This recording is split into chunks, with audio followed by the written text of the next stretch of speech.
Hi, this is Eric Bredvig with the IGN Xbox team, here for a video review of Condemned 2 Bloodshot. This follow-up to the Xbox 360 launch title offers more first-person melee combat, more horror, and more crazy homeless people than you can shake a stick at.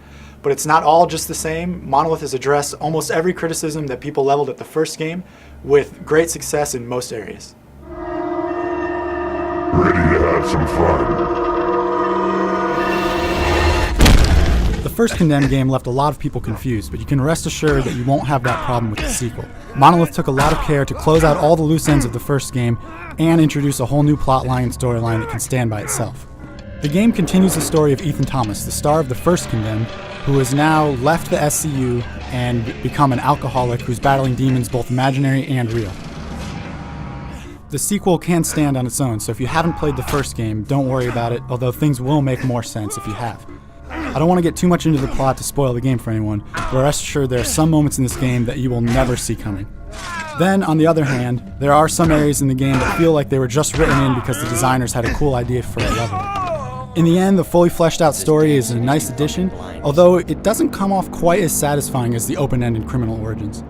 Two of the main complaints that people had with the first Condemned game were that the combat was a little bit limited and the forensics was very limited.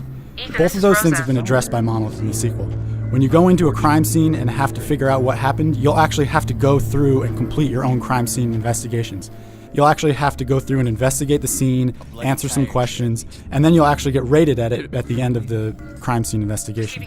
Occasionally the perfect answer seems a bit arbitrary, and since you are awarded upgrades based on how well you do the forensics, it can be a little frustrating, but overall this is a vast improvement over the first Condemned game. The same goes for the combat. The first Condemned game made waves mostly because of its unique style of melee first-person combat. Rather than giving you weapons, Condemned challenges the player to find something in the environment and beat up any enemy that comes at you with it. This can be anything from a toilet seat to a locker door to a bowling ball, and Monolith does a great job of just making you feel like whatever you can find in the environment is yours for the taking. For the sequel, they've added combos, fist fighting, environmental finishers, and really fleshed out what is a cool idea into something that can stand by itself.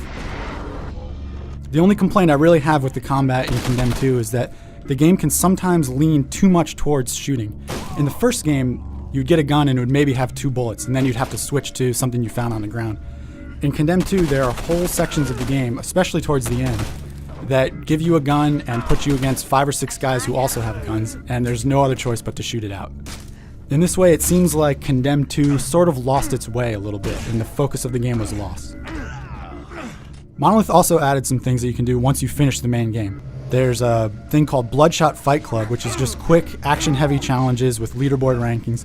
These are an okay distraction, but nothing more than that, and you'll probably play them a few times before growing bored of them. There's also a new multiplayer mode that's playable with up to 8 people, and quite frankly, it's totally unnecessary in a game like this, and the melee combat, especially in the deathmatch, mostly just becomes confused gameplay. There's one cool mode called Crime Scene, where they'll have a bunch of people who are trying to defend a box with a head in it, while a bunch of SCU agents are trying to capture it.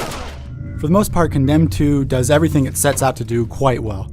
The immersion level is fantastic in this game, and that's very important in a game where horror and fear are some of the main themes. The occasional glitch, like frame rate drops or object physics not quite working right, can kill the immersion, but those are rare and not really that big a deal in the end.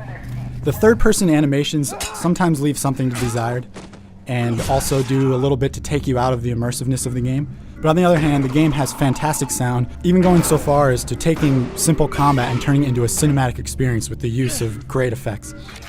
The game, like all Monolith games, has genuinely creepy moments, and Monolith has really upped their game on Condemned 2. There's entire levels that will really creep you out, especially if you're playing them in the dark.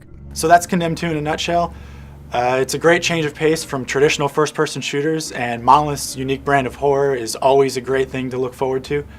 The story in the game is oddly a little bit unsatisfying, but overall the package comes together quite nicely, and if you like the first game, this is a great pickup.